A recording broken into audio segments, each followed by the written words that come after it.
आज जो है हम आप लोगों को चतुर्भुज के बारे में बताने के लिए जा रहे हैं। चार भुजा रेखाओं से घिरे समतल आकृति को चतुर्भुज कहते हैं।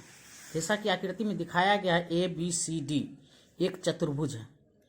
ABCD यह एक चतुर्भुज है। इस ABCD ADCB या BAC या BCDA आदि ये इस तरह से भी हम पढ़ सकते हैं और इधर से भी पढ़ सकते हैं या इधर से पढ़ सकते हैं, इसको पढ़ सकते हैं।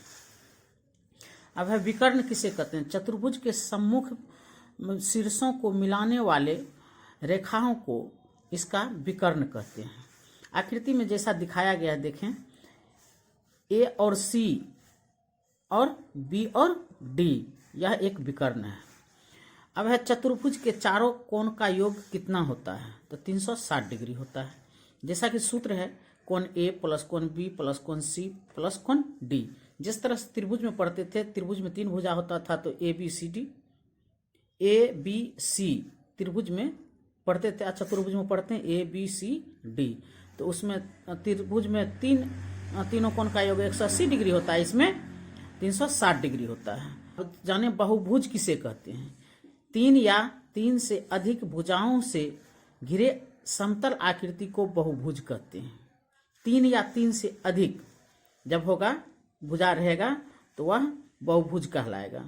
अब एक प्रश्न दिए हैं, आकृति में चतुर्भुज ABCD के कोण A 90 डिग्री है, कोण B 50 डिग्री है, कोण C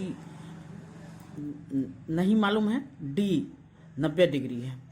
तो C का मान ज्ञात करने के लिए कहा है, तो हम सूत्र से जानते हैं कोण A प्लस कोण B प्लस कोण C प्लस कोण D बराबर 360 डिग्री होता है, सूत्र है। तो कोण A लिख दिए 90 डिग्री है, B 50 डिग्री है, C मालूम नहीं है, D 90 डिग्री है।